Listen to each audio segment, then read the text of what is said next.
Eh bien bonjour à toutes et à tous et bienvenue sur 01 TV. Vous le savez, 01 TV, la chaîne de votre vie numérique. Et on va prendre un petit peu de recul sur cette année 2020 qui se termine et évoquer tout ce qui s'est passé en matière de nouvelles technologies, de crise aussi. Comment la crise a-t-elle bouleversé la tech? C'est à l'occasion de ce forum de la vie connectée qu'on va évoquer tout ça. Jérôme, bonjour. Bonjour François, bonjour à tous. C'est vrai que beaucoup de choses ont changé en raison de cette crise du Covid. On est passé à plus de télétravail, plus de télémédecine. Le commerce a changé aussi. Plus de e-commerce aussi, même de la télééducation, avec plein de choses positives, plein de choses qui peut-être peuvent encore être améliorées aujourd'hui. Et c'est de cela dont nous allons parler dans cette émission. Voilà, avec une multitude d'invités qui témoigneront, qui nous raconteront comment ils ont vécu cette année 2020 et comment justement ils sont prêts peut-être à se transformer ou peut-être déjà se sont-ils transformés. Tu le disais, on va parler télétravail, télémédecine, e-commerce, de 5G aussi puisque c'est le futur des télécoms. C'est le futur et de tout cela. La 5G qui arrive là, depuis quelques jours en France via les opérateurs. Donc, bienvenue, c'est parti pour cette émission. Comment la crise a-t-elle bousculé la tech dans ce forum de la vie connectée?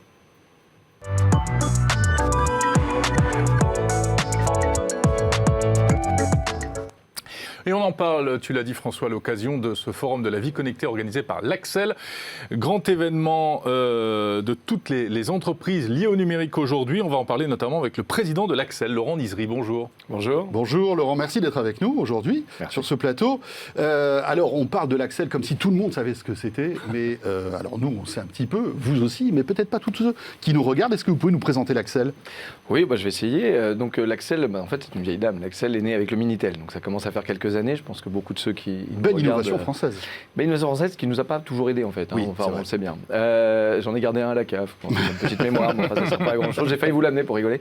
Il va prendre peut-être de la valeur, tiens, ce Minitel. Ça c'est sûr. Sait-on jamais. Ouais. Donc en fait, l'Axel s'est beaucoup réinventé évidemment avec le temps. C'est l'association de l'économie numérique. Son but, sa raison d'être, c'est d'accompagner ses membres à se transformer avec et par le digital. Alors, je sais que vous allez me poser la question, mais qui sont vos membres? Mais oui, qui sont vos membres? Donc, nos membres, en fait, c'est toutes les entreprises françaises qui s'intéressent à cette problématique de transformation digitale et qui sont convaincus que ce n'est pas terminé. Essentiellement, il est vrai, c'est surtout ceux qui vont aider la société après à se transformer elle-même. Donc, par exemple, on va trouver les opérateurs télécoms, la plupart des banques, la plupart des assureurs, la plupart des acteurs de tout ce qui concerne l'écosystème du paiement, qui est quand même un cœur de la transformation digitale. On l'a bien vu dans tout ce qui s'est passé ces derniers mois. Donc des grands groupes dont le numérique est soit le cœur de métier, soit pas du tout en fait. Alors, il y en a beaucoup dont c'est le cœur de métier. D'accord. Et beaucoup, donc, justement, qui sont en face de ce mur et qui se disent, tiens, il faut peut-être que j'y aille. Et donc, il y a les deux. Ensuite, en termes de taille, ce qui est vrai que ce qui est assez intéressant, c'est qu'on a un peu de tout. On va avoir des très, très, très grands groupes, comme, je ne sais pas, je vais en citer deux, mais parmi plein d'autres, BNP Paribas ou Orange. Et puis, on va avoir des entreprises de taille intermédiaire, dont certaines grossissent, puisqu'il n'y a pas si longtemps, Worldline était considéré comme une ETI qui vient de racheter un Génico. Les deux étaient membres, et sont toujours d'ailleurs membres du board de l'Axel, du conseil d'administration, et fusionnent, donc c'est plus tellement une ETI, ça commence à être une très, très grosse société. Et nous avons des startups. Alors en général, des startups, celles qui ont quand même déjà commencé à grandir et qui ont besoin de déployer leurs offres et services, de trouver des nouveaux partenariats, de réfléchir ensemble, puisque c'est comme donc l'objet de l'Axel, c'est de réfléchir ensemble, de partager des bonnes pratiques, parce qu'en fait, on ne fait rien tout seul dans son coin. Ça fait des années et des années qu'on le sait, on partage avec de l'open innovation. L'open innovation, c'est surtout dans un mode de bienveillance, partager, échanger, pas dans la naïveté, ça reste des concurrents, les secrets de fabrication ne sont pas échangés, mais par contre, partager toutes ces expériences qui vont permettre après de peut-être pas faire deux fois la même erreur. Il y a aussi un point très très fort à l'Axel qu'on oublie ces derniers temps, mais qui va revenir, je pense, très fort avec le cyber, c'est la confiance. Et une des raisons d'être de tous ces partages et d'être ensemble, c'est que tout le monde était convaincu, quand c'était encore que balbutiant le numérique, il y a une chose dont on était convaincu, c'est que s'il y avait un gros problème, on allait perdre la confiance des utilisateurs. Et si on perd la confiance des utilisateurs, c'est très dur à regagner. Et donc tout le monde travaille ensemble aussi sur ces sujets-là, que ce soit la confiance dans l'identité numérique, la confiance dans les services de paiement. On peut toujours discuter de savoir si on a envie de les payer ou pas, mais si on n'a plus confiance dans ce qu'on a mis dans son téléphone et que ça se met à payer partout, ça ne va pas aller. Donc voilà, tous ces sujets-là. Et aussi, bien sûr, faire des affaires, et aussi, bien sûr, développer les compétences. J'aime souvent à dire que sur nos scènes, puisqu'on en parlera dans ce qu'on fait concrètement, on fait pas mal d'événements, je reconnais souvent les mêmes visages, mais ils n'ont pas toujours le même badge. Parce qu'effectivement, une association, ça permet aussi à tous ces gens-là d'échanger, de se rencontrer et de brasser les cultures. Et brasser les cultures, c'est des fois de passer de l'entreprise A à l'entreprise B au cours de la vie professionnelle. Alors on va parler de la manière dont cette fameuse crise a impacté tous les domaines, mais notamment celui-ci. Est-ce qu'il y a vraiment eu un avant et un après-Covid ? Alors déjà pour l'Axel, oui. J'allais dire, en fait, souvent, on pourrait presque dire les cordonniers les plus mal chaussés, puisqu'on pourrait penser, on est l'association d'école numérique, donc on n'a plus le droit de sortir dans la rue, on fait tout en digital, facile. Bah non, en fait. Pourquoi ? Parce qu'on s'est rendu compte de manière criante peut-être de quelque chose qui était prégnant, mais qu'on n'avait pas vu, c'est que le succès si fort de tous les événements organisés par l'Axel, il y en a plus de 30 par an et qui sont à chaque fois vraiment un des grands succès dans notre domaine. On n'est pas une association grand public et on est ouvert à nos membres. Et encore une fois, nos membres sont tous ces groupes dont j'ai parlé. Tous leurs collaborateurs peuvent venir, ça fait du monde, mais enfin ça ne fait pas toute la France. En fait, ce grand succès, il était lié déjà à une chose, c'est que l'entreprise est déjà profondément digitale. Quand vous et moi, dans nos métiers, on passe déjà toute la journée devant des écrans, on est content d'aller dans ces événements où on va rencontrer des gens. Rencontrer physiquement des gens, bien sûr. De parler sur une scène, c'est fort sympathique votre studio, mais on est aussi content d'être dans une scène avec 300 personnes et de voir leurs regards et d'échanger.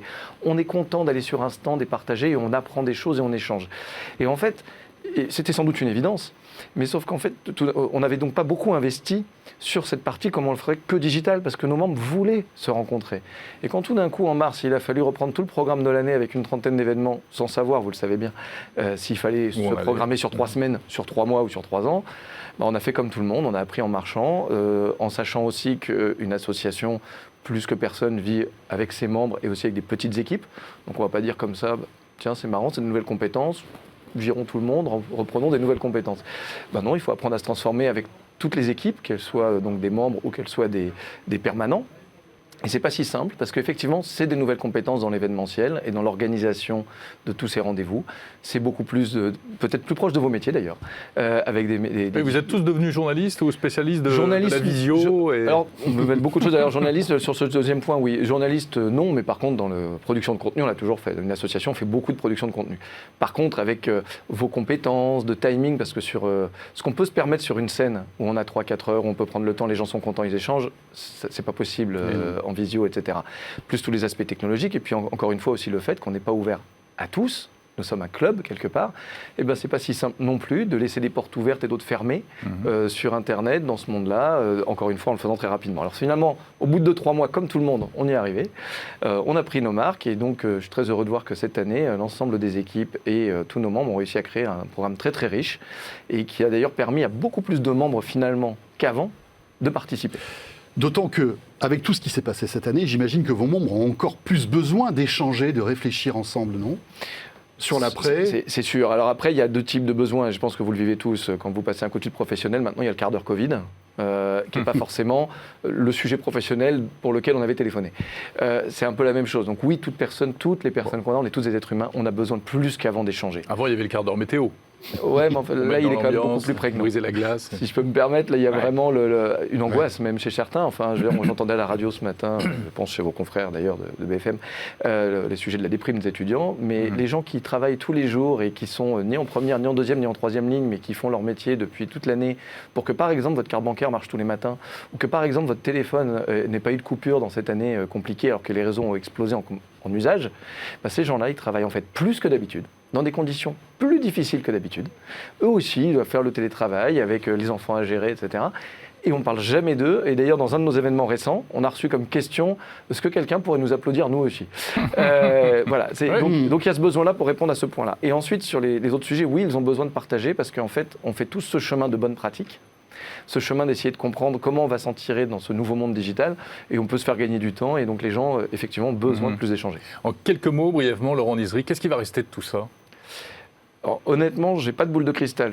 Par contre, il y a un point de vigilance, moi, qui m'attire, du moins que je trouve très important, c'est que cette crise, à mon sens, dans notre domaine, dans le domaine digital, n'a pas bouleversé les choses, elle n'a fait qu'accentuer. Donc on savait qu'il y avait déjà une fracture numérique, c'était l'objet d'un grand rendez-vous qu'on avait fait avec Cédric O en février dernier à Bercy. Accentuer et accélérer. Accentuer, accélérer, voire dramatiser, je pense, pour demain. Il y a ceux qui finalement s'en sortent avec le digital et peuvent vivre dans ce nouveau monde, et il y a ceux qui sont derrière. Et si on n'y prend pas garde, ils peuvent rester loin derrière, parce que c'est pas parce qu'on sait utiliser Instagram ou Twitter qu'on est en fait numérique, c'est pas parce qu'on est dans ces outils-là qu'on est capable de s'adapter à ces nouveaux besoins, et vous le voyez, pas la peine de rentrer dans le détail, je pense ici, mais il y a de nombreux exemples dans nos vies de tous les jours, que ce soit pour nos enfants, que ce soit pour nos entreprises, pour nos collaborateurs. Il est urgent que toutes les entreprises et la société s'en rendent compte et accompagnent tout le monde à se transformer. Ça peut pas être 50% de la population qui part loin devant et 50% qui reste loin derrière, ça ne marchera pas. Merci beaucoup, Laurent. Merci. Laurent Nizri, donc président de l'Axel. Voilà, et François, maintenant on va rentrer encore plus dans le détail de tous ces bouleversements avec nos différents invités. Voilà, et on va parler d'e-santé et de télétravail.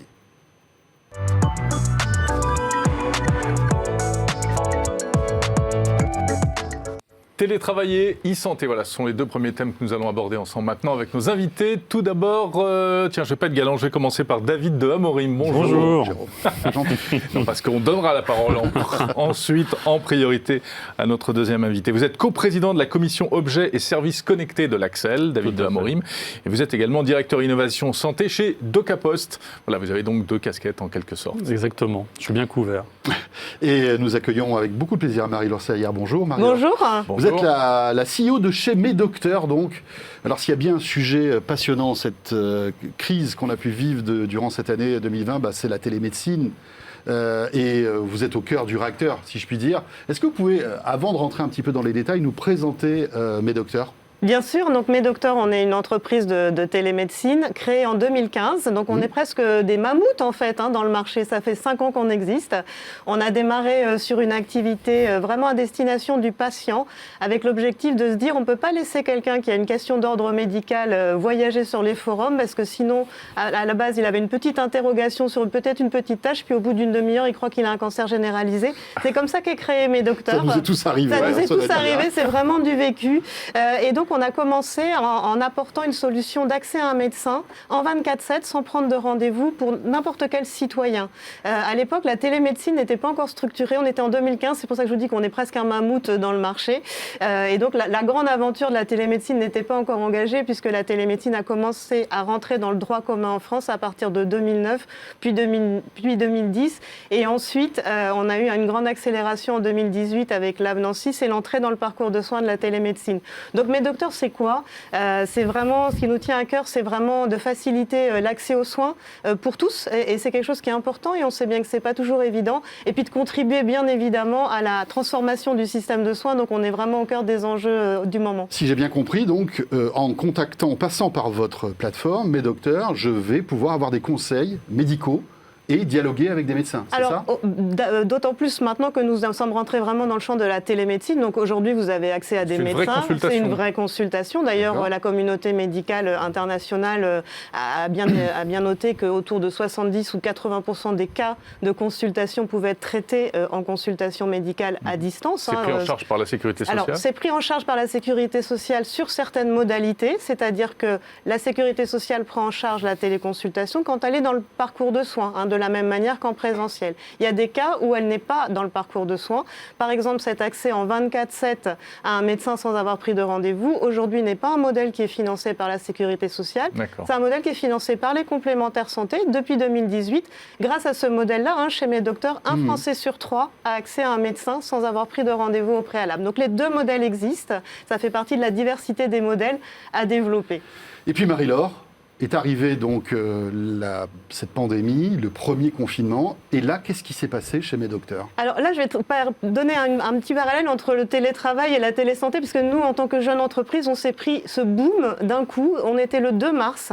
Moi, j'ai ma prod qui m'a appelé en disant, on ne comprend pas, il y a vraiment on a une saturation des serveurs, jusqu'où ça va aller, Vous n'aviez jamais vu ça auparavant ? Jamais, puisque la téléconsultation existait, mais avec des usages faibles. Si vous reprenez les chiffres de l'assurance maladie, en 2019, il y avait eu 75 000 téléconsultations prises en charge par la Sécu sur l'ensemble de l'année. Donc vous voyez bien que, c'est pas qu'on était installé dans une routine, mais on n'avait pas comme ça des pics énormes. Donc on a eu cette montée sur la production sur le 24/7. On a eu des centaines par jour de médecins d'établissements hospitaliers qui nous ont appelés en nous disant « Tous les projets là dont vous avez dit c'est pas urgent, en fait on les veut maintenant ».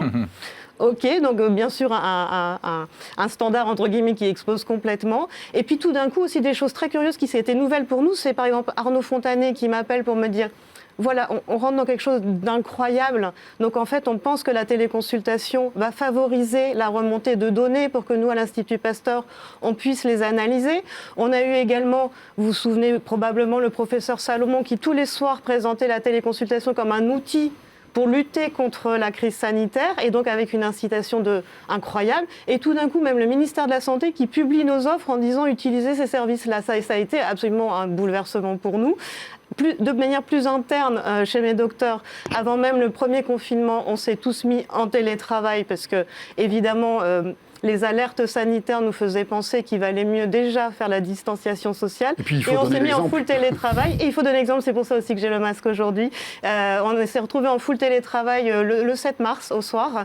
Et donc, de manière assez facile pour le coup, puisqu'on est une entreprise numérique. Donc, ce premier passage-là, il n'y a pas débat et c'est facile pour nous. On n'a pas assuré des services en Et donc, présentiel. vous aviez ces deux challenges, cette explosion on va dire, des visites et de l'utilisation de votre service, et puis donc le fait de pivoter et de vous retrouver tous en télétravail. Et alors, l'équation a fonctionné? Ça a marché? Alors, en fait, au départ, je pense comme pour chacun d'entre nous, on ne s'est pas posé de questions. À partir du moment où les consignes sanitaires, c'était rester chez vous, distanciation sociale. En plus, pour nous, c'était facile, on ne s'est pas posé de questions. On est tous rentrés à la maison et on s'est tous mis en mode gestion de crise par ailleurs, parce que nous, ça a correspondu à une très très forte activité, comme je vous le disais. Donc avec 2 sessions gestion de crise à midi, à 17h pour garder les troupes alignées, parce que je peux vous dire que c'était pas simple vu la volumétrie, mais ça s'est fait sans problème. Ça, je dirais, c'est vraiment... on ne se pose pas de questions à ce moment-là. Et quand on peut le faire sans difficulté, on le fait. Au bout de 1 ou 2 mois, là, on commence à se dire, OK, qu'est-ce qu'on tire de tout ça Et nous, très clairement, on s'est dit, mais finalement, on est en pleine croissance, en très forte croissance. On a onboardé 10 personnes pendant le premier confinement, nous. Donc, on a accueilli des nouveaux collaborateurs pendant le confinement. On s'est dit... c'est pas juste subi. En fait, nous, ce qu'on aimerait, c'est profiter des bénéfices de ça. On a gagné en productivité. C'est beaucoup plus fluide entre nous sur tout un tas de sujets. Et donc, très vite, dès mai, moi, j'ai lâché nos bureaux parisiens. J'ai dit, OK, on va passer en flex office sur Paris, sur Aubagne, puisqu'on a des équipes à Aubagne et à Paris. Donc, en flex office avec un libre choix, en fait, du salarié. Alors, rappelez-nous ce que c'est que le flex office. Alors, le flex office, c'est on choisit là où on travaille. Parce qu'en fait, ça a été très vécu par nos équipes, c'est que le lieu... Enfin, l'espace-temps, on n'est pas comme au théâtre, on n'a pas aligné l'espace, le temps, et vous voyez ce que je veux dire. Et donc, on peut travailler de n'importe où, et nous, on avait tous les outils digitaux pour le faire. Et donc, on a fait le choix de quitter les bureaux parisiens, qui par ailleurs correspondaient plus du tout à nos modalités de travail, un peu des bureaux à l'ancienne.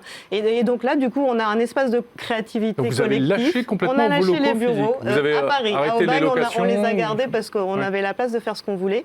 À Paris, les mètres carrés étant plus rares, on s'est dit, on va choisir du qualitatif et en fonction des besoins de chacun, parce qu'on n'est pas dans la même situation quand on est une mère de famille qui habite à 2 heures du centre de Paris, parce qu'on en a aussi, on n'a pas que des jeunes de 22 ans, 3 quarts, que quand on est un jeune justement qui habite à côté. Et donc il y a des moments où on a besoin de travailler seul, il y a des moments où on a besoin de retrouver le collectif, il y a des moments où on a besoin de passer des coups de fil tranquillement, mais on s'est rendu compte qu'en termes de productivité, en tout cas sur ces 2 premiers mois du premier confinement, ça a été formidable. Alors, Marie-Laure, on va continuer à explorer tout ça et à voir même ce qu'il en reste aujourd'hui. Mais David de Amorim, la e-santé via le numérique, c'est aussi tout ce qui se passe derrière qu'on ne voit pas forcément.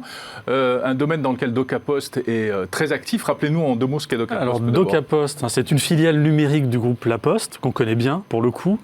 Alors, on ne le sait pas suffisamment, mais DocaPost, c'est un acteur leader en France dans le domaine de la e-santé. On est premier hébergeur de données de santé en France, par exemple, avec 45 millions de données de santé qui sont hébergées dans nos data centers souverains localisés en France. Donc quand le médecin me fait une ordonnance, par exemple, qu'il me la transmet par voie numérique, ça atterrit chez vous, c'est ça? Pas toujours, ça dépend des systèmes. Mais typiquement, on est leader parce qu'on opère notamment le dossier pharmaceutique, avec 45 millions de dossiers actifs. Alors c'est quoi? Je vais dans une pharmacie, le pharmacien a l'historique glissant de mes prescriptions sur 30 jours. Donc si je suis en vacances, le pharmacien sait que j'ai un traitement pour le cœur, par exemple. Et donc, il peut exercer son devoir de conseil. Et ces données sont stockées chez vous? C'est stocké chez nous. C'est la médecine sur le cloud, en fait, finalement, pour qu'on comprenne simplement. Tout à fait. C'est au lieu d'avoir une information qui est stockée dans un tiroir, sur un dossier papier, et donc quand je me déplace, ou quand je suis à la maison, ou quand je suis au travail, ou quand j'ai un accident... comme nos photos, comme vos documents personnels. Du coup, elle est accessible tout le temps. Alors, c'est un peu plus compliqué que ça, parce qu'on est dans le domaine de la santé, c'est très vous n'avez pas du tout la pression en termes de sécurité, pas du de tout, réglementation, pas du tout. tout ça. Exactement. Alors, on est le plus gros hébergeur de données de santé en France, donc c'est-à-dire que la santé, on connaît bien, on maîtrise particulièrement bien ce sujet, avec une spécificité française qui est la souveraineté. Oui, et puis confier ces données personnelles comme ça à une institution qui est la Poste, ça peut être rassurant aussi. Alors souvent on nous positionne comme un tiers de confiance numérique. Oui, effectivement, on fournit des plateformes digitales, donc des solutions numériques pour faire le lien entre le patient, le professionnel de santé, les acteurs médico-sociaux. Alors pour donner 2-3 exemples un peu concrets, avec le groupe Elsan, qui est un grand groupe de cliniques français par exemple, on a réalisé Adèle. Alors c'est un assistant digital pour tous les patients d'Elsan. Donc même quand je suis à la maison, je reste en contact avec ma clinique. Alors imaginez dans le contexte actuel, c'est particulièrement utile. On réalise par exemple aussi des systèmes de consentement électronique pour les hôpitaux français, consentement aux soins, consentement RGPD. Alors l'avantage, c'est que c'est bien de donner son consentement pour exploiter des données, mais il faut surtout pouvoir aussi enlever le consentement le jour où je ne souhaite plus les partager. Alors, le Covid est passé par là. Même question, qu'est-ce qui s'est passé pour vous? Tout a explosé, enfin explosé dans le bon sens du terme, en termes d'usage, Alors, du coup, quand on a appris l'épidémie, dans le tsunami en pleine figure, comme tout le monde, on a cherché à se rendre utile. Voilà, premier réflexe. Et du coup, on a lancé avec le professeur Fabrice Denis, avec une start-up qui est l'Indy, avec une alliance digitale contre la Covid-19 qui rassemble 27 entreprises, une application gratuite, une web app grand public qui s'appelle maladie-coronavirus.fr. Alors elle a connu un succès qui est juste phénoménal, on n'a jamais vu ça, 13 millions d'utilisateurs. Donc c'est pas l'appli gouvernementale? Non, pas du tout, c'est une autre application. C'est une application d'information, c'est ça? C'est une application qui permet de faire de l'orientation sur le parcours de soins. En 1 minute, donc je me connecte, je pense avoir des symptômes de la Covid. Je réponds à un questionnaire? Je réponds à un questionnaire, il y a tout un ensemble de questions. En 1 minute, grosso modo, je sais si je dois appeler les urgences, si je dois aller à l'hôpital, si je dois appeler plutôt une plateforme de téléconsultation ou rester tranquillement à la maison. Donc, ça a permis de réduire sensiblement la pression sur le 15, donc sur les urgences. On a divisé par 8 le nombre d'appels au 15. Donc, imaginez la baisse de pression que ça induit juste avec cette application. Je ne sais pas si on peut dire que c'est un chatbot. Alors, ce n'est pas un chatbot, c'est des algorithmes qui ont été réalisés par un comité scientifique indépendant, par Arnaud Fontanel, professeur Fabrice Denis, un groupe de travail qui rassemble l'Institut Pasteur, la PHP, CHU d'Angers, Rennes, etc. Et ça nous permet aussi aujourd'hui d'anticiper l'évolution de l'épidémie. Et ça, c'est très intéressant. On est dans le big data. Vous savez, la data science, l'usage de l'IA. Donc, c'est la prédiction. La prédiction. Et ça nous permet d'anticiper l'évolution de l'épidémie 15 jours avant par rapport aux médecins et 3-4 semaines avant les urgences. Donc, on alimente tous les jours. Avec un taux de fiabilité qui est énorme. Qui est énorme. C'est assez bluffant quand on juxtapose les cartes dans les hôpitaux 3-4 semaines après avec nos cartes à l'instant T. En fait, on a un mapping qui est total. C'est assez bluffant. D'ailleurs, ça donne lieu à 3 publications scientifique international aujourd'hui, donc Cocorico, parce que c'est reconnu maintenant mondialement, ce système de prédiction qu'on a réalisé. Donc c'est une vraie utilisation du big data, alors que finalement on avait l'impression que l'intelligence artificielle et le big data ne servaient pas en grand-chose dans cette crise. Complètement. C'est vrai que ça a été un des grands absents de la crise. Ça, clairement, le temps que tous les mécanismes se mettent en œuvre. Alors pourquoi? Parce qu'il y a aussi beaucoup de retard dans la numérisation du système de santé. En France, on fait des choses très belles, très pointues sur des micro-niches, mais à large échelle, on est au début de cette transformation. La prochaine pandémie, on sera au top. Mais alors là, pour le coup, on sera vraiment au top. D'ailleurs, qu'elle arrive le plus tard possible. Alors pour le coup, on est vraiment sur des systèmes qui ont démontré, d'un point de vue scientifique, une véritable crédibilité. On sait prédire. Alors, on a mis ça en place avec une start-up qui s'appelle Adobis, une plateforme de data science et d'intelligence artificielle ultra avancée. C'est pas moi qui le dis, le professeur Fabrice Denis nous indique que, grosso modo, on a gagné 1 an à 1 an et demi de travail. Donc, accélération. Voilà, d'accélération. David, très rapidement encore, un petit mot sur une autre application que vous allez lancer, c'est ça? Alors effectivement, on la lance aujourd'hui. Alors je ne sais pas quand est-ce qu'elle est aujourd'hui exactement en termes de rediffusion, mais tout ça pour dire que finalement, on lance un nouveau module qui s'appelle sourcecovid.fr. Donc si vous avez attrapé la Covid-19 et si vous vous rappelez comment vous avez contracté la maladie, vous pouvez aller sur ce site et effectivement remplir un questionnaire pour participer à une grande étude épidémiologique au niveau national. Ça va permettre très concrètement de savoir où est-ce qu'on attrape le plus la Covid-19 en France. Encore faut-il savoir où on l'a attrapé, parce que c'est pas facile. Alors maintenant, avec les cas contacts, on a de plus en plus de gens qui savent qu'ils l'ont attrapé parce qu'ils ont reçu un coup de fil de la Sécu qui va leur dire mais vous avez été en contact avec une personne. Est-ce que une notification de l'application aussi, voilà, et donc du coup, et ça c'est particulièrement utile donc, pour savoir si on l'attrape plutôt dans un salon de coiffure, dans les transports, au travail, à la maison ou ailleurs.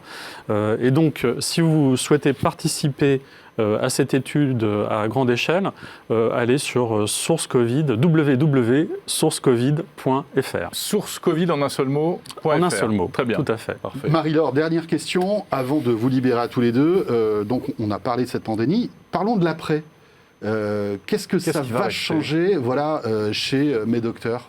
Alors, chez Medocteurs et de manière plus générale, peut-être sur le secteur de la télésanté, ce que disait David, et on l'a tous partagé, pendant la Covid, il y a eu vraiment une accélération des innovations, des collaborations. Aujourd'hui, il y a 20% des Français qui ont déjà fait une téléconsultation, il y a 75% des médecins qui ont fait une téléconsultation, à chaque fois avec un niveau de satisfaction qui est supérieur à 75-80%. Donc, on voit bien que les usages se sont accélérés. On a aussi la grande chance que le volet numérique de Ma Santé 2022 est accéléré. David parlait du cloisonnement dans la santé, il y a des choses formidables, mais c'est un peu cloisonné. Et donc là, il y a une accélération des pouvoirs publics là-dessus. Donc on a vraiment les bases qui vont permettre la prochaine pandémie, effectivement, d'aller mieux. Le truc aujourd'hui, je voulais revenir dessus, c'est que soit le télétravail ou la télésanté, la télémédecine, ça a été un outil de gestion de crise. Et on s'est rendu compte qu'on ne pouvait pas faire autre chose qu'utiliser le numérique. La vraie question aujourd'hui, c'est comment on installe dans les usages au quotidien. Et ça, c'est vraiment super important parce qu'on risque d'avoir un phénomène de rejet du télétravail, de la télémédecine, une fois qu'on se dira, ça y est, il y a le vaccin, on peut sortir parce que ça va nous rappeler de mauvais souvenirs, de mauvais moments. Alors que les bénéfices de la télésanté, ils sont bien au-delà. Imaginez avec le vieillissement de la population, le suivi des malades à domicile, le maintien à domicile ou la post-hospitalisation, le partage des données, les bénéfices que ça va avoir sur la prévention et la santé de nos concitoyens. Il va falloir retrouver l'endroit où on met le curseur. Voilà, il faut trouver l'endroit où on trouve le curseur, aussi bien sur le télétravail que la télémédecine. Il faut massifier les usages, mais trouver les bons équilibres entre le présentiel et le distanciel. À condition que tout le monde soit équipé et sache utiliser ces outils. On va en parler avec nos prochains invités d'ailleurs. Merci beaucoup à tous les deux. Merci à David Amorim et à Marie-Laure Saillard. Et on poursuit cette émission spéciale et on va évoquer, Jérôme, le commerce et l'éducation.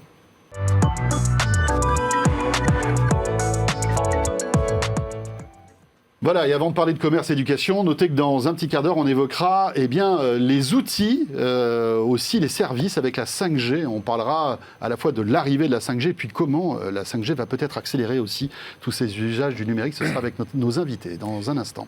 Mais tout de suite, François, on va voir que c'est peut-être pas gagné pour tout le monde, l'accès au numérique et à toutes ces technologies avec nos invités. On va commencer par Fabien Ferrazza, directeur secteur public de DocaPost. À nouveau DocaPost, qu'on retrouve après David de Amorim. On parlera dans un instant avec vous d'éducation. Et François Depré, directeur général de GS1 France. Bonjour. Et première question peut-être pour vous, François. GS1, qu'est-ce que c'est ? Est-ce que vous pouvez nous présenter GS1 ? GS1, c'est une organisation qui produit des choses que vous utilisez tous les jours, à savoir des codes barres, et qui est une organisation qui fait ce qu'on appelle de la normalisation, de la standardisation, qui réunit des entreprises pour se mettre d'accord sur une manière commune de partager de l'information.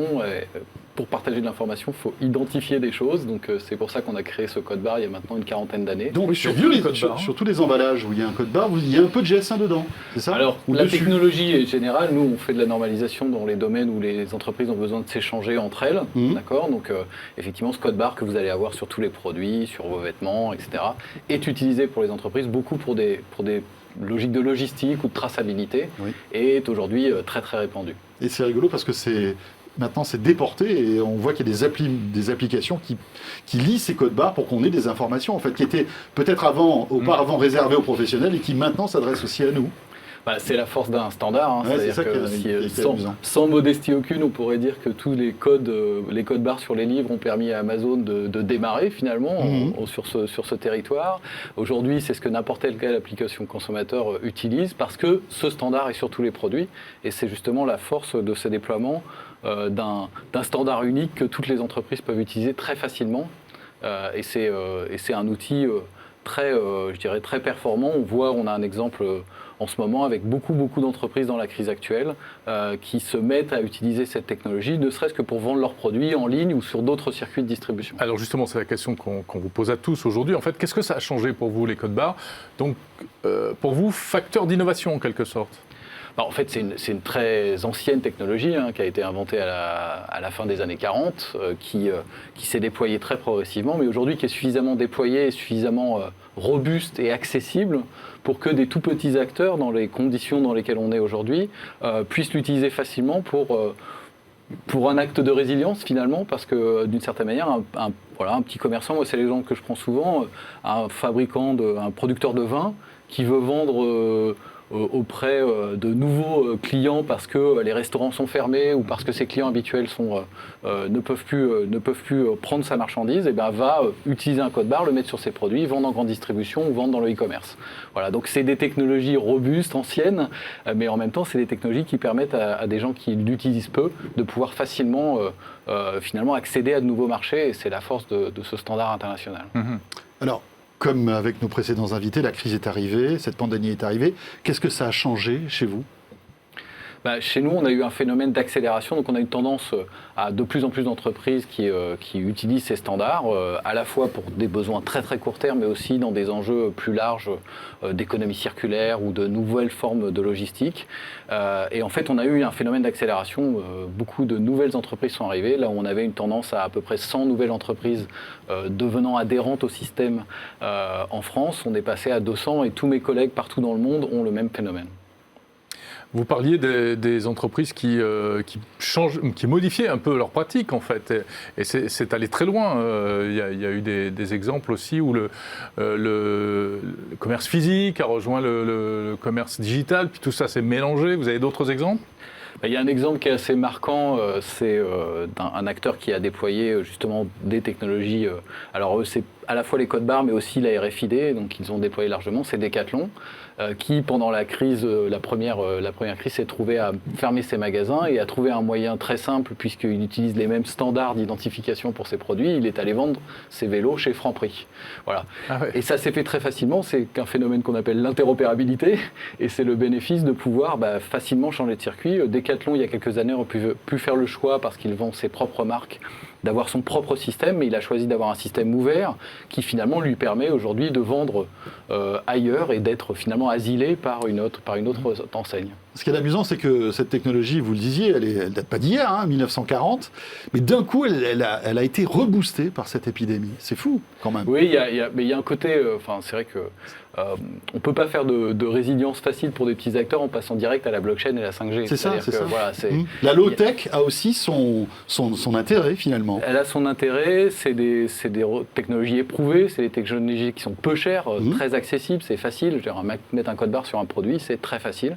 Et ça permet en même temps d'accéder à de nouveaux marchés. Donc effectivement, c'est un enseignement important sur ce hype qu'on a autour de la technologie. Il y a plein de choses qui se font. La RFID, c'est une technologie qui a 25 ans et qui se déploie de manière significative en ce moment, finalement. Et selon vous, c'est juste de la gestion de crise ou il va rester quelque chose dans la durée de tout cela, du côté des entreprises ? Alors, moi, je pense qu'il va rester quelque chose parce qu'on parlait beaucoup d'omnicanal dans le domaine du commerce. Je pense qu'il y a plein de petites entreprises qui ont vu ce que c'était l'omnicanal, donc il n'y a pas de raison qu'elles reviennent en arrière. Et puis, il y a un autre phénomène, c'est que ces outils, ils vont servir l'économie de demain, une économie plus durable, une économie circulaire, une économie de la fonctionnalité, parce que dans une économie circulaire, il va falloir faire circuler les données, et pour faire circuler les données, il va falloir partager des standards communs. Donc ce socle élémentaire, je dirais, sur lequel les entreprises vont se fonder, leur servira indéniablement à de nouveaux modèles demain, et c'est les deux grosses tendances, à la fois ce court terme très rapide, très résilient à court terme, mais des interrogations que les entreprises, au sein de notre organisation, se posent beaucoup pour le futur. Fabien Ferrazza, alors vous êtes directeur du secteur public chez DocaPost. On évoquait DocaPost avec David tout à l'heure sur la e-santé, mais... filiale de la Poste dédiée au numérique. Voilà, au numérique. On va parler avec vous aussi de l'éducation et comment, en fait, l'enseignement s'est comporté durant cette crise. Expliquez-nous un petit peu comment ça s'est passé. Assez simplement, au moment où le confinement est arrivé, l'éducation nationale et surtout les établissements scolaires ont dû s'adapter à une situation que personne n'avait prévue. En clair, il n'y avait pas nécessairement de plan de continuité d'activité, ce qui fait que l'initiative locale s'est organisée pour assurer ce principe de la continuité pédagogique. Et c'est vrai que le numérique, voilà, on va parler de high-tech, là, a pris le pas, de manière des fois peut-être désordonnée, compte tenu du nombre d'outils à disposition, à la fois des enseignants et des élèves, et donc des parents. Qui un ont peu aussi... le bazar, mais merci la visio quand même. Ah mais complètement. Mais le bazar s'est organisé à un moment donné, puisque cette continuité pédagogique a eu lieu, puis on en a tiré des enseignements, puisqu'on voit bien pendant cette deuxième période de confinement, que les établissements sont restés ouverts, et que le fait d'être en confinement et de dire merci à la visio, c'est quand même assez lourd pour toutes les parties prenantes, en fin de compte, de l'activité pédagogique. Est-ce que vous pouvez nous expliquer le rapport que vous avez avec l'éducation, justement ? Alors, on a un double rapport qui est celui du confinement et celui qui est intervenu ce lundi dernier. Le premier rapport, c'est que dans le cadre de ce principe de continuité pédagogique, localement, on s'est aperçu, tout le monde s'est aperçu qu'il y avait des élèves qui étaient en situation de déconnexion numérique. Combien ? On a une idée C'est difficile à dire, parce que soit on raisonne en termes d'élèves ou de famille, et moi je préfère raisonner en termes de famille. On entend des chiffres autour de 100 000. Si je prends le dispositif qu'on a monté, on a eu 50 familles qui ont été destinataires de ces devoirs qui ont été adressés aux élèves. Donc 100 000, ça fait quoi, 10%? Ça fait en pourcentage? Je ne voudrais pas vous dire de pourcentage, mais en tous les cas, nous, ce qui était important... ça fait beaucoup quand même. Ça fait beaucoup, et puis en plus, c'était lié à une géographie particulière qui était celle du Covid. C'est-à-dire qu'on avait ces phénomènes de cluster. Et puis surtout, il y a deux éléments importants à prendre en compte. On parle d'élèves en situation de déconnexion numérique parce que les infrastructures numériques ne sont pas là pour se connecter. Et d'autre part, vous avez aussi une problématique sociale liée à l'usage et au niveau d'équipement des personnes. Assurer la continuité pédagogique sur un téléphone portable, lire 50 pages sur un téléphone portable, c'est pas aisé, et je pense que n'importe qui, et même un élève ou nous, n'avons pas envie de faire quoi que ce soit. Donc pas d'ordinateur, parfois pas de connexion Internet. Pas de tablette, voilà. Donc, le ministère s'est dit à un moment donné, à la demande des établissements scolaires, on s'est organisé pour faire le maximum.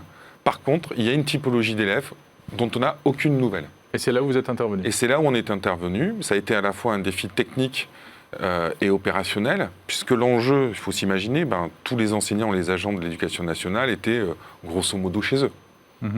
Donc il a fallu imaginer une solution qui permette à ces agents de disposer de ce qu'on appelle une imprimante virtuelle. C'est-à-dire vous êtes sur votre PC, vous accédez à une plateforme, vous avez un logiciel qui vous permet de charger vos documents PDF. Ça, c'est l'enseignant qui fait ça. Ça, c'est l'enseignant, l'agent.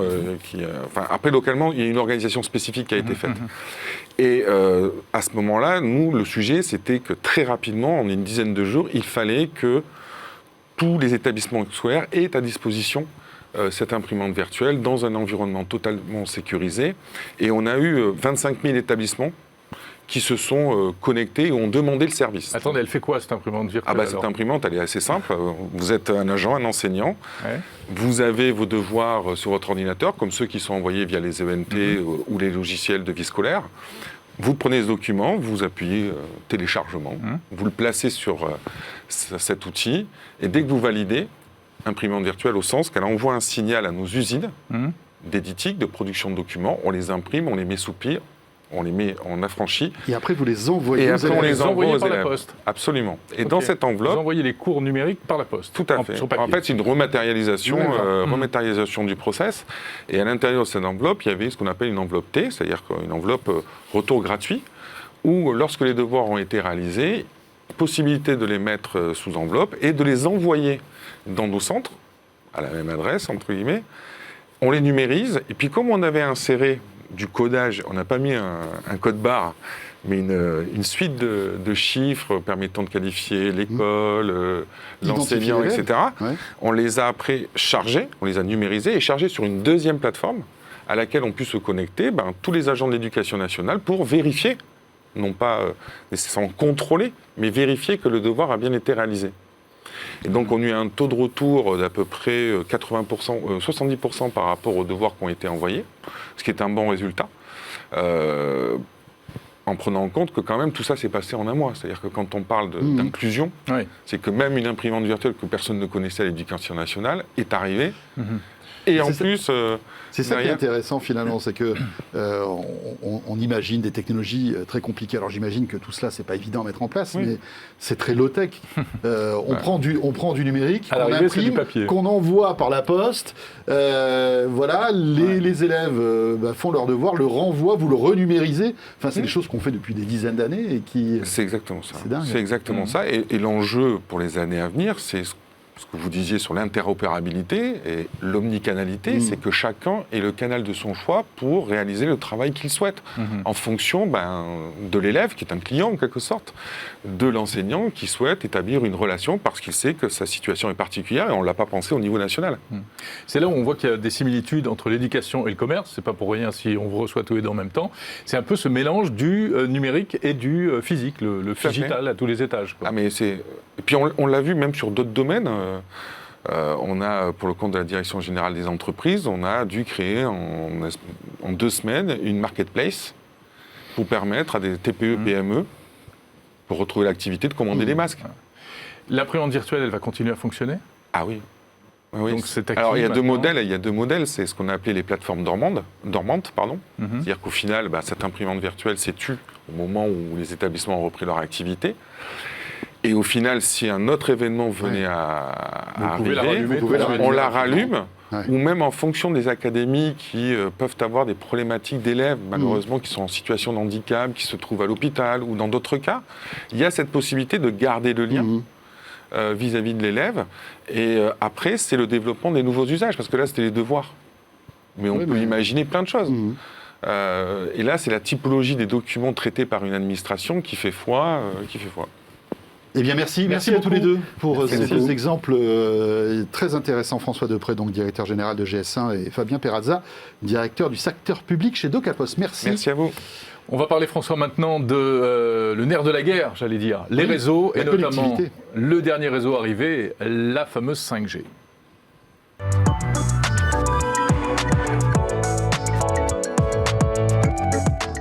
En tout cas, merci d'être avec nous pour cette émission spéciale Comment la tech bouscule la crise à l'occasion de ce forum de la vie connectée, Jérôme. On va donc parler de 5G, des promesses de la 5G en termes d'usage pour le futur avec nos invités. Tout d'abord, Anne-Sophie Bordry, bonjour. Bonjour. Vous êtes coprésidente de la commission objets et services connectés de l'Axel. Vous êtes également adjointe au maire du 15e arrondissement de Paris, chargée de la ville connectée et de la transformation numérique. Et puis, vous êtes également entrepreneuse, cofondatrice de Tetramos, qui est une start-up qui a mis au point un thermomètre connecté dont on va parler dans un instant. Et Christian Bonbrun est avec nous. Bonjour. Bonjour. Vous êtes directeur produits et services chez Orange Content. Chez Orange, tout simplement. Et vous vous occupez d'Orange Content aussi. Donc, Orange et la 5G, ça y est, c'est parti. Depuis quelques jours, vous allumez des émetteurs. Certains de vos clients ont sur leur smartphone la 5G qui apparaît, c'est ça. Ça y est, c'est parti. Absolument, c'est parti la 5G depuis quelques jours. C'est la plupart des opérateurs, pour ne pas parler que d'Orange. Chez Orange, effectivement, c'est opérationnel depuis le 3 décembre, puis on ouvre progressivement. D'ailleurs, en venant jusqu'ici, j'ai pu tester sur ce téléphone. On est passé par Issy-les-Moulineaux. Je crois qu'on ouvre dans les heures qui viennent chez à Issy-les-Moulineaux, donc ça marche. Donc vous n'aviez pas encore le symbole 5G, mais ça ne saurait tarder. En fait. Je l'avais techniquement, avec quelques heures d'avance, puisque je crois que c'est vraiment demain que ça ouvre techniquement ici les Moulineaux. Je l'avais, on le regardait ensemble tout à l'heure. Ouais. Donc ça marche. C'est ouvert dans une quinzaine de villes chez Orange, à Nice, à Clermont-Ferrand, et puis d'ici la fin de l'année, dans 170 communes. Donc c'est une réalité. Alors la 5G à court terme, on va en parler. C'est plein de promesses. C'est d'abord à très court terme l'occasion pour nous de désengorger les réseaux, puisque on fait face, vous vous le constatez à chacun, à une explosion des usages de la data sur le mobile. À peu près en France, 40 à 50% de croissance de la data par année, ce qui fait que nous avons des zones qui commencent un peu à saturer. Et c'est le premier bénéfice de la 5G, c'est de commencer à désaturer ces zones. C'est pour ça que nous la déployons principalement dans les centres urbains. Alors bien sûr, ça a d'autres bénéfices. Quand vous en servez, on fait à peu près à court terme 4 fois en débit quand vous en servez. Et puis, il y aura des bénéfices de demain.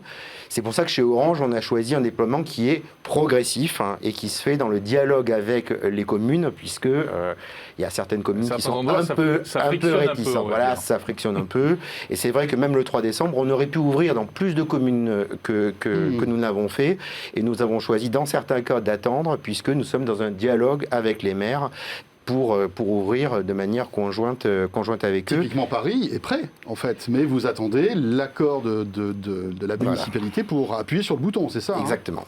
Nous attendons quelques jours encore pour pouvoir ouvrir Paris.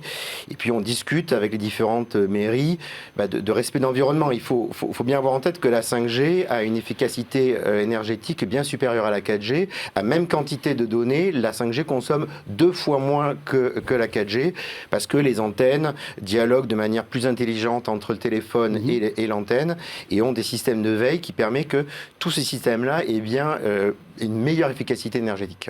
Alors, au-delà de l'aspect technique, dont on vous avait parlé assez brièvement, et dont on parle régulièrement sur 01 TV, qu'est-ce que ça va changer en termes de contenu, finalement? Qu'est-ce qui va passer par ces nouveaux tuyaux, et qu'est-ce qu'on peut espérer faire qu'on ne faisait pas avant? Alors, il faut séparer ce qui se passe à court terme, ce qu'on peut faire dès aujourd'hui et ce qu'on pourra faire demain. À court terme, c'est d'abord une meilleure expérience de navigation. Ça va plus vite, je l'ai dit, 4 fois plus vite. Ça veut dire concrètement, si vous téléchargez un film en HD, en 4G, ça vous prend à peu près 13 minutes. En 5G, ça vous prend moins de 2 minutes. Donc c'est d'abord le browsing, la navigation est plus rapide. On peut faire ça avec l'analogie de la fibre, finalement, versus ADSL. Exactement. Donc, évidemment, des nouveaux services, mais d'abord en meilleur confort de navigation. Alors, des nouveaux services, il y en a quand même quelques-uns. On peut citer les jeux. Donc, les jeux, on va lancer ce qu'on appelle le cloud gaming, c'est-à-dire la capacité de jouer avec des jeux de type console sur un écran de mobile. Donc, ça se passe à distance dans des batteries de PC. Et ça, il faut un réseau très puissant. Donc, on le fait. Orange, on va lancer un service de cloud gaming. Nos concurrents l'ont fait également. Donc, ça, c'est un des exemples, une des applications concrètes de la 5G. Il y a aussi la VR, donc il y a les casques de réalité virtuelle qui arrivent en compatibilité 5G. Et là, vous avez l'expérience VR dont on espère que la 5G contribuera à la croissance. On travaille par exemple chez Orange sur une expérience immersive autour de l'histoire de Notre-Dame, visite du passé, du futur de Notre-Dame et de sa rénovation. Enfin, vous avez ce qu'on appelle la réalité augmentée. Donc réalité augmentée, c'est vous visez avec votre téléphone et des lunettes et puis des éléments visuels se superposent à ce que vous avez et à ce que vous voyez en réalité. Et là, on peut faire des choses grâce à la 5G, une plus grande réactivité, mixer de la vidéo avec ce que vous filmez. Par exemple, nous travaillons avec une startup qui s'appelle Augmented City, qui permet d'offrir une expérience culturelle dans des lieux que vous visitez. Donc, on est en train de faire ça sur le quartier de l'Opéra, où on peut visiter l'Opéra. Il y a une petite vidéo qui se lance dans une fenêtre et qui vous donne des éléments explicatifs de la culture de ce lieu, et nous le ferons dans plusieurs villes de France. Et là, la 5G apporte une fluidité que ne permet pas la 4G, c'est ça? Exactement, la fenêtre s'ouvre plus vite, la vidéo démarre immédiatement, elle est de meilleure qualité, donc c'est pas fondamentalement une expérience technologiquement nouvelle, mais c'est une accélération et un confort d'usage tout à fait amélioré. Chose importante que vous disiez tout à l'heure, ça va décongestionner aussi les réseaux 4G qui, dans certains endroits, commencent à saturer. Dans les centres urbains, exactement, dans les centres urbains, avec la croissance de la data que nous constatons, et la 5G devient nécessaire pour faire face à l'explosion des trafics que nous constatons. Et pour remettre ça dans le cadre global de notre émission, finalement, ce sont des technologies dont on prendra vraiment peut-être conscience si une autre crise comme celle-ci se présente un jour. Alors oui et non, parce qu'aujourd'hui, assez étonnamment, le trafic, le réseau fixe a plutôt tenu le choc. Et finalement, pendant le confinement, c'est pas tellement le réseau mobile qui a été très sollicité, c'est plutôt le réseau fixe, puisque vous étiez chez vous en Wi-Fi. C'est d'ailleurs ce qu'on avait plutôt conseillé à nos clients. Et c'est plutôt le réseau fixe qui est encore aujourd'hui très sollicité. Le réseau mobile, il est fortement sollicité, plutôt dans les périodes de non-confinement. Voilà, c'est ça. En fait, quand il y a une grosse activité professionnelle. Exactement. Quand vous êtes en déplacement, là, on a besoin du réseau mobile. Absolument. Exact, c'est vrai. Merci pour toutes ces précisions, Christian. Notre deuxième invitée, Anne-Sophie Bordry. Pareil, qu'est-ce que la 5G permet d'ores à présent et permettra encore plus en termes d'usage, et notamment par rapport à votre activité au sein de cette start-up Tetramos? Alors moi, je crois beaucoup en la 5G, en une 5G responsable, en fait, qui s'imprègne des territoires. Je crois beaucoup aussi au fait que les citoyens s'approprient un usage plutôt qu'une technologie. Donc je pense que la 5G est une promesse en termes d'usage. Et si on raisonne côté usage, on peut voir que sur les territoires, ce qui est très important, c'est l'appropriation de nouveaux usages, notamment dans la mobilité, c'est ce qu'apporte la 5G. La mobilité as a service, c'est ce qu'on se développe aujourd'hui beaucoup. Donc aujourd'hui, ce qui peut être la période post-confinement, c'est la mobilité as a service. Et ça, c'est un enjeu très fort pour les territoires, pour les centres urbains, pour la gestion des flux. Et c'est très important d'avoir de la data pour les personnes qui sont en mobilité. Qu'est-ce que pour vous le appelez déploiement du la start-up. mobilité as a service alors? Alors c'est par exemple savoir exactement quand peut-être une automobile ou une trottinette est disponible le plus vite possible. Aujourd'hui c'est ça. C'est permettre d'avoir un seul système de paiement par exemple pour avoir une multimobilité, c'est-à-dire prendre un Uber, prendre aussi un métro ou prendre un tramway pour accomplir un trajet. Donc ça, c'est ce qu'on appelle la mobilité as a service qui commence à se développer et la 5G le permettra encore mieux. Donc je pense que c'est une chance pour les territoires. C'est aussi une chance pour la sécurité civile. L'appropriation de ces outils permet donc une meilleure efficacité, une meilleure sécurisation des services. Donc pour les pompiers, l'intervention des pompiers par exemple. Et puis pour ma start-up par exemple, ce qui est intéressant, Tetramos, vous êtes cofondatrice de Tetramos, c'est un thermomètre connecté. Thermomètre connecté qui fonctionne en fixe et en mobilité, dont l'intérêt de la 5G. Dans quels usages? Plutôt B2B? Alors on est plutôt en B2B, oui, on vend beaucoup aux boulangers, aux opérateurs de Rungis, qui permet en fait pour eux d'être sûrs de la chaîne du froid. Voilà. Exactement, ils ont besoin d'être rassurés. Pour les petits commerçants, ce qui est important pour eux, c'est le jour de fermeture, est-ce que la chaîne du froid est respectée? S'ils ont un frigo qui lâche, ils ne peuvent plus honorer leurs clients le lendemain matin et ils ont une perte financière importante. Et pour Rungis, ce qui est important, c'est aussi la supply chain, c'est-à-dire le suivi de température qui est très important. Donc si jamais il y a un problème de frigo, typiquement, les gens reçoivent il y a une alerte SMS et une alerte mail. Oui. Le système est plug and play, extrêmement simple. Donc finalement, les utilisateurs ne savent pas comment ça marche. Mais est-ce que la 5G change quelque chose là, ça permettra, pour vos usages? En fait, nous, ce qu'on privilégie, c'est la fiabilité de notre service. Et la 5G apporte cette fiabilité. D'accord. Très bien. Alors après, il y a les usages où vous évoquiez entre autres, par exemple, la mobilité, etc. La Smart City aussi va être, à votre avis, révolutionnée par la 5G? Oui, parce qu'on va pouvoir déployer des navettes autonomes. Sur des réseaux donc très fiables et vraiment précis. Et en fait, ce que pourra dire tout à l'heure Orange, c'est très important d'avoir des fréquences dédiées, sécurisées pour les voitures autonomes. Donc ça, c'est très important. Voilà, ça, vous touchez un point qui est finalement assez intéressant parce que fréquence dédiée, très bien, sécurité, etc. Mais fréquence dédiée, est-ce que ça ne pose pas un problème de ce qu'on appelle la neutralité du net si un opérateur, quel qu'il soit, commence à trier les données qui peuvent passer, celles qui ne peuvent pas passer? Et c'est ce qu'on appelle le network slicing, puisque cette 5G permettra en fait d'avoir plusieurs couches de connectivité, mais peut-être que Christian pourra nous expliquer ça juste après.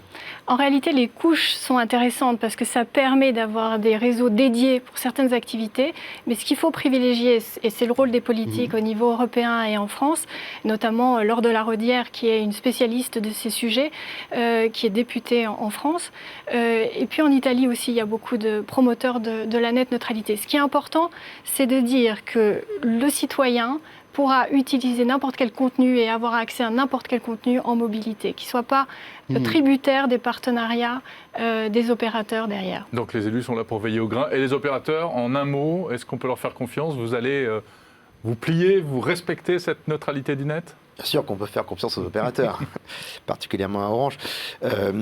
Donc peut-être un mot de pédagogie sur ce que vous venez de dire sur les technologies qui sont inhérentes à cette 5G. Bon, tout à l'heure je disais ça se passe en 2 temps. On a effectivement ce lancement qui a lieu en ce moment. Effectivement, dans 3 ans, on aura une étape majeure sur le lancement de la 5G qui sera la bascule de ce qu'on appelle des cœurs de réseau 5G. Et là, on aura tout le bénéfice de la 5G avec des débits qui cette fois-ci seront de l'ordre de x10. Et puis d'autres caractéristiques, la latence, c'est-à-dire la manière dont le réseau réagit aujourd'hui. Il y a des petits gains, dans quelques années ils seront très importants. Et puis le pilotage des objets connectés qui permettra de faire ce que vous disiez autour de la ville connectée. Effectivement, dans la norme 5G, il y a la possibilité de définir que tel ou tel contenu est prioritaire par rapport à un autre. C'est plutôt pensé pour des usages professionnels, donc les objets connectés, ce qui peut se passer dans des usines. Il y a tout le volet industriel dont on n'a pas parlé encore. Nous, on a quelques exemples court terme d'ailleurs. On a plusieurs usines comme l'Accroix Group ou le groupe Schneider Electric dont nous avons équipé les campus en 5G. Et ça permet de mieux couvrir et de mieux répondre à ces usages-là. Après, oui, c'est des choses dont on discute en ce moment avec le Parlement européen pour voir comment les normes s'adaptent, mais ce n'est pas du très court terme, le network slicing. Très bien. 2023, donc la vraie 5G, on va dire le cœur de réseau complète. Voilà, c'est ça. Merci beaucoup à tous les deux. Merci. Merci. Anne-Sophie Baudry et Christian Bonbrun. Voilà, c'est ainsi que se referme cette émission spéciale consacrée à l'impact de la crise sanitaire sur les technologies à l'occasion de ce forum de la vie connectée de l'Axel, François. Voilà, merci de nous avoir suivis. Et puis, bien sûr, vous retrouverez beaucoup d'informations sur ce fameux forum de la vie connectée qui va se retrouver très vite. Qui a lieu ce 17 décembre. Le 17 décembre. Et on y sera d'ailleurs, Jérôme et moi. À très vite et merci de nous avoir suivis. Salut à tous.